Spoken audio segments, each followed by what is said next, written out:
Would you like a better brain? Would you like to think sharper? Would you like to live smarter? Well, those are very available options to you today.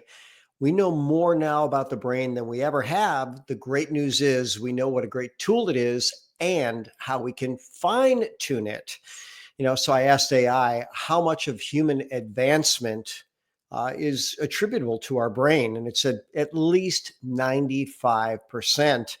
And it said without our current brain, without its ability to reform itself, without its ability to problem solve, we would probably all still be living in caves.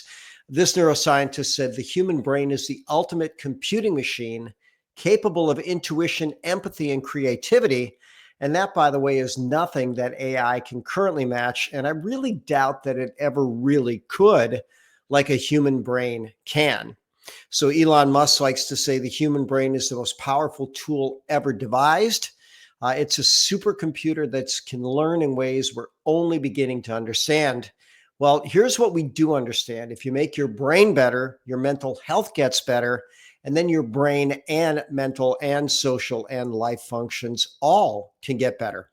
So I'm Dr. Bob Rakowski, wellness transformation expert, 33 plus years in clinical practice with a broad range of patients from elite professional athletes to other people, the other end of the spectrum, the worst of the worst, people sent home to die. Thankfully, many of those patients are still alive today. I've also taught over 10,000 hours of seminars to doctors on 6 different continents.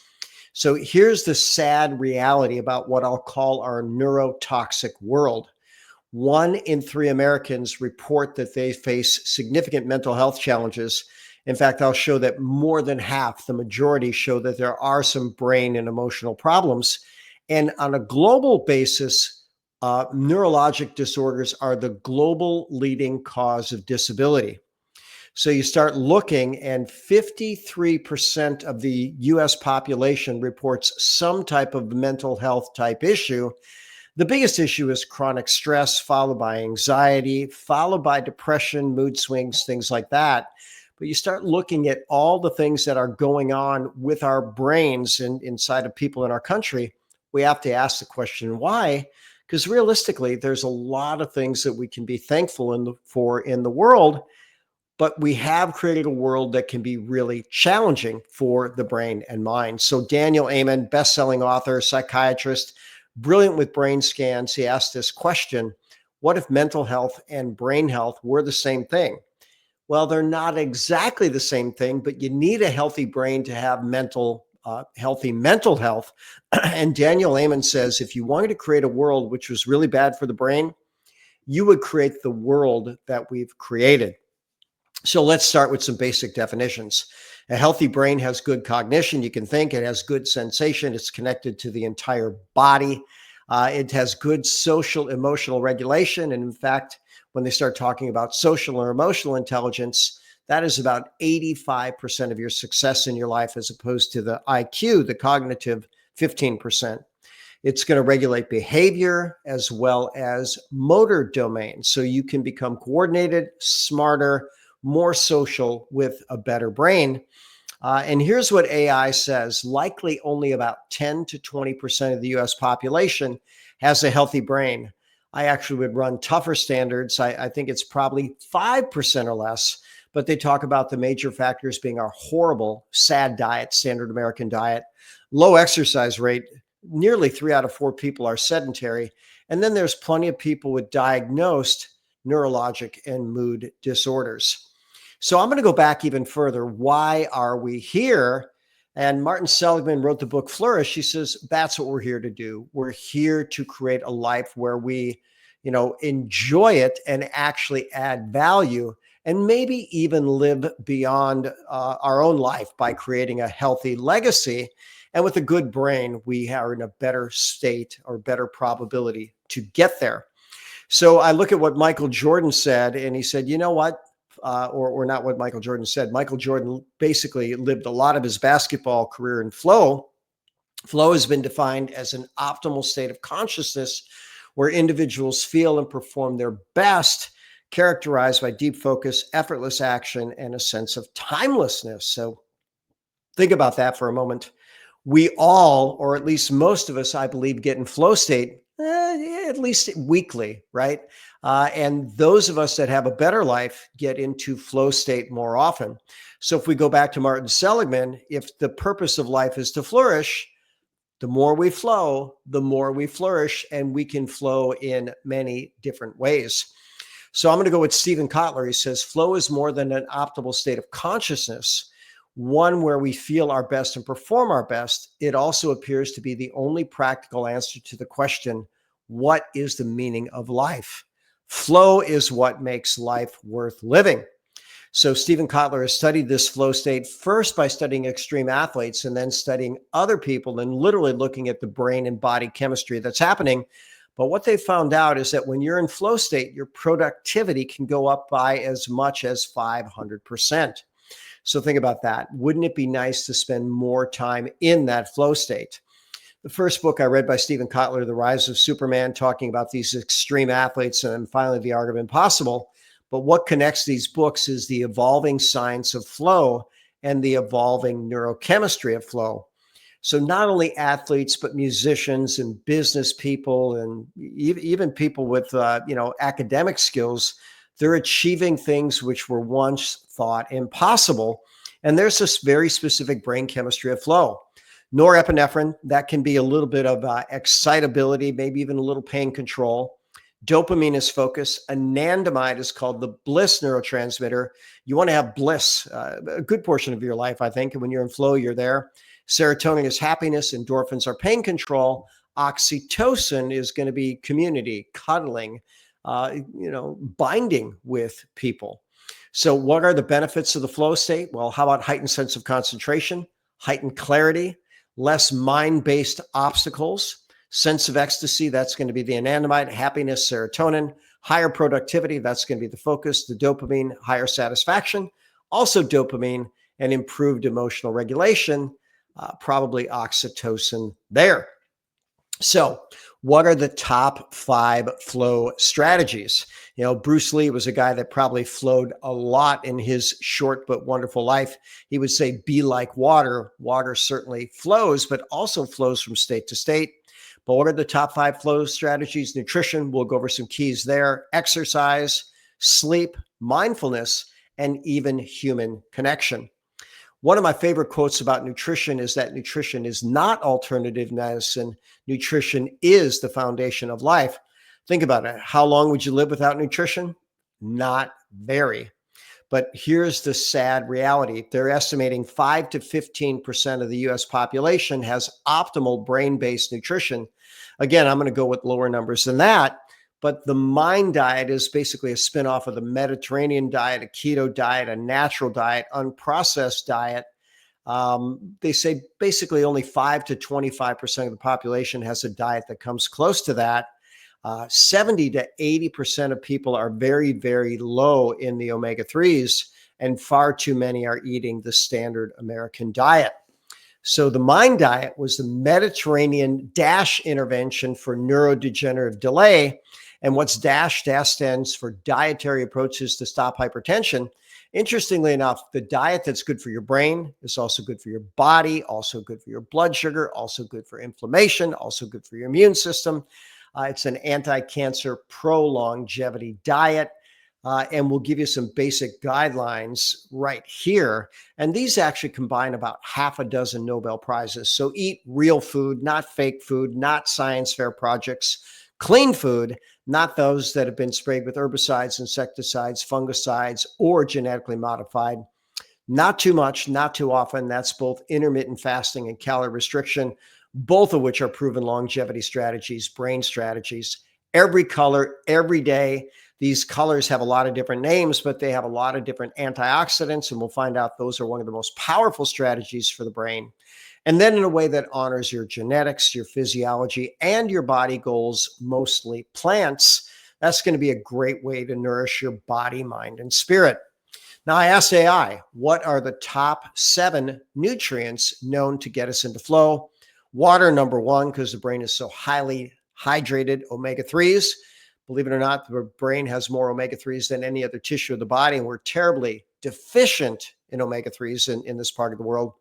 The next four, magnesium, B vitamins, antioxidants, and vitamin D, you'll get in a good multi, although I do like to add extra vitamin D. And then finally, caffeine, and we'll talk about how you can get that in the best way possible. But your brain absolutely loves water. And in fact, if you're even just 1% dehydrated, that has a negative impact on your cognition. When we start talking about hydration and athletic performance, you really drop off substantially in terms of athletic performance when you get down to 2% or less. And what I often tell people is if you want to flow, water is not optional. So how much should we drink? Half your body weight, what your body weight is in pounds, drink half of that in ounces. So if I were 200 pounds, I would drink 100 ounces of water today, or good coffee and tea are some of my favorite ways to get it. But good wisdom here. Drink your food. What does that mean? Keep chewing it quite a bit. People who chew more eat less, digest more efficiently, and chew your water. The longer it is in your mouth, the greater the satiety and the greater the impact on your body. So I recommend a really good high quality multivitamin, multimineral. If you need help with that, reach out to me. But a good multi is going to have magnesium in absorbable forms, the B vitamins in the activated forms, a number of different antioxidants, which some of the vitamins and minerals are that, but other different plant nutrients, and even vitamin D, even though I like that at a higher quantity. Omega-3s are absolutely critical for brain health, but beyond omega-3 are the resolvin form of omega-3s. Nearly 2,000 published studies. I've given lectures at major conferences, but this is a form of omega-3 that your body responds to better and heals with faster. This reference shows a lot of different brain benefits of vitamin D, including creating the major brain chemicals like dopamine and serotonin, protecting the brain, helping your body achieve better mood, and even thinking more clearly. But vitamin D is not just for the brain. Every single cell type of your body has vitamin D receptors. I happen to like Andrew Huberman. He talks about coffee and focus. And he says, you know what, caffeine is going to increase dopamine, and there's a lot of things that will help you focus more effectively there. And here's a list of other things that coffee does. But here's a picture of me and Ulysses. I shared with him a cup of our Reishi infused coffee, and he left us a really nice promotional video. But he said, oh my God, I feel a difference in one cup. And here's what I'll tell you. It's a better cup of coffee for a lot of different reasons. Caffeine is going to increase alertness, boost dopamine and norepinephrine, and even enhance neuroplasticity. And all of those benefits improve dramatically when we put reishi in the coffee. And by the way, it also has over 15 different anti-inflammatory benefits. And an inflamed brain is not going to work anywhere near as well as a non-inflamed brain. So nutrition supplements, drink your water, possibly through our amazing reishi infused coffee. Get a good multivitamin, multimineral, omega-3s, preferably the resolvin form, a combination of D3, K2. And again, if you need help with that, send me a message. We're going to move to exercise. I like this quote: exercise is life in motion. We want to move to live. And there's a number of advantages when people are fit in terms of their brain, in terms of their mood, in terms of their longevity. I believe that I can say this from personal experience. When I'm at my fittest, I promise you every area of my life is working more effectively than when I am less fit, because all stress accumulates in an unfit state. And very, very simply, people, when they're fit, they are 45% more likely to be able to get into flow or to spend more time in flow. But Robin Sharma has my favorite quote about exercise. He says, don't just get fit to get fit to get the energy that it takes to change the world. And that's really good advice. So when you start looking at trained energy, there's at least 7 different ways that being fit improves your probability of success in life and in relationships. Not the least of which is you're more efficient in terms of fuel, oxygen, metabolism, things like that. And when your whole body works better, your whole mind works better. It's easy to see where your whole life would work better. Interesting graph here shows some of the benefits neurophysiologically and neurochemically of exercise. But very, very simply, the right amount of exercise is phenomenal for health, happiness, and longevity. Too much, you get into certain problems. Too little, that appears to be bigger problems. So John Ratey wrote the book Spark. He's quoted as saying, movement is medicine. And he likes to say that exercise provides like a little hit of Ritalin for focus and serotonin for happiness. And then also, by the way, miracle grow for the brain is called brain-derived neurotrophic factor, and exercise is good for that. So he knows that exercise is critical for your brain. But how about this quote? Exercise is not an instant cure, but you need to get your brain working again. And if you move your body, your brain won't have a choice. So we want to exercise a very specific routine. I really like it first thing in the morning because it helps to wake me up. And for that reason, it's not a good idea to do it near bedtime, because if you exercise too close to bed, that can actually keep you awake. So 4 hours before bed is a great time to stop any type of intense exercise. Finally, sleep. The shorter your sleep, the shorter your life. This great book by Matthew Walker, Why We Sleep. One of my mentors said this: without a good night's sleep, we're all tall 2-year-olds. Yes. So, when we're rested, when we're nourished, when we're recovered, that's a much better way to get into the day. And as my mentors say, a great day starts the night before. So what do you want to do? You want to establish a consistent sleep routine. Why? Because bodies like routines. Routine comes from the word ritual. Ritual literally means that which works. You want to optimize your sleep environment and also go through some stress management techniques. But very, very simply, they recommend, the experts say, your sleep time should be always within 30 minutes. So pick a very consistent time, get in bed. I'll show you later that you want to have a dark, quiet, cool room. And if you take naps, keep them brief, 10 to 20 minutes and before 2 p.m. So light can interfere with melatonin. Noise can certainly be interruptive. And then, of course, you want to have a room which is, believe it or not, fairly clean, because I found out when people have a cluttered room, it seems to create more anxiety and sleep issues. So then we want to practice stress management techniques. My favorite is stress reset, but I'm also a huge fan of gratitude. Quickly, stress reset. The medical literature says that nearly everybody walking around has elevated cortisol and cortisol resistance. Cortisol can keep your brain awake. It puts your body and brain in fight or flight. And it's driven by the brain, actually by the hypothalamus and pituitary. But they found out, this reference is a little over 20 years old, that when you give melatonin, it actually blocks the brain's drive of stress on the body. Theanine is an amino acid in green tea. Again, I've got some of the best green tea in the history of the planet, but it produces relaxation without producing drowsiness. And then Ganoderma, and yes, Ganoderma is also known as Reishi, is known to lower serum cortisol. And I've got a phenomenal stress busting technique where you use melatonin, theanine, and the Ganoderma spores every waking hour. So what is mindfulness? Well, how about just being in the moment and with non-judgmental awareness, pay attention. And then, by the way, try to be non-reactive. That's a pretty good place to be. The more time we spend there, the better. I really like the practice of gratitude. So I asked AI, how does this help? Well, it's going to increase the flow likelihood 15 to 20%. It does increase positive affect. It reduces stress. Has so many different benefits. What's the opposite of gratitude? I might call it pessimist. And we know that they are less likely to get into flow. They're more likely to die early.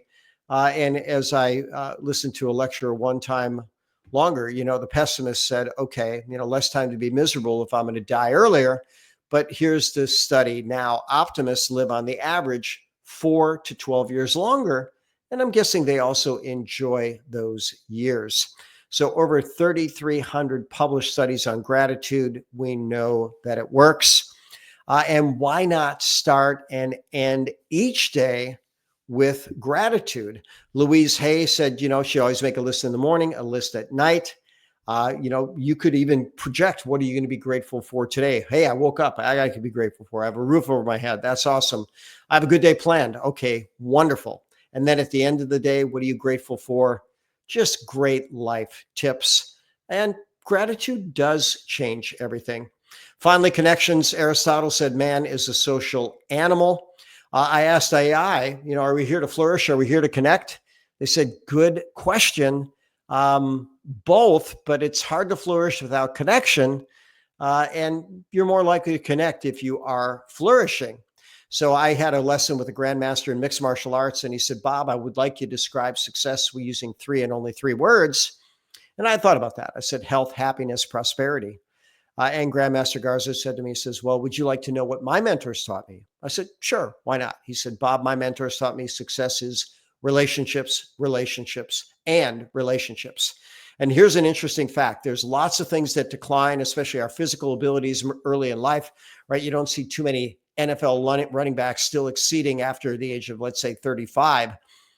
So our motor skills decline, but our social skills can advance all the way throughout life. And social connections actually reduce stress. They boost motivation. They also provide feedback and increase the probability of flow.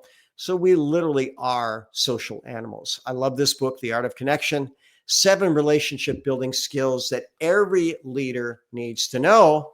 And we'll start out with humility. So C.S. Lewis said this: humility is not thinking less of yourself, but it's thinking of yourself less. Give more to others is generally a really good rule. Wayne Dyer says this: see the light in others and treat them as if that is all that you see. And that'd be number 2, right? See all the good in others. Or as Dale Carnegie said, speak all the good of everyone you know as often as you can. Number 3, you want to live in a very, very peaceful state. And the best way to do that is by not ruffling any feathers. Live and let others live peacefully. Now, if you have people in your circle that are counting on you for accountability, hey, then provide that accountability. That can be tough love. So I'm not saying if people are not where they need to be, but find a way to be loving to them. We also want to speak people's language. We have different language styles, different learning styles, different communication styles. Find out how that person speaks, speak their language. You'll make a better connection. Michael Gelb says you want to match the give and take.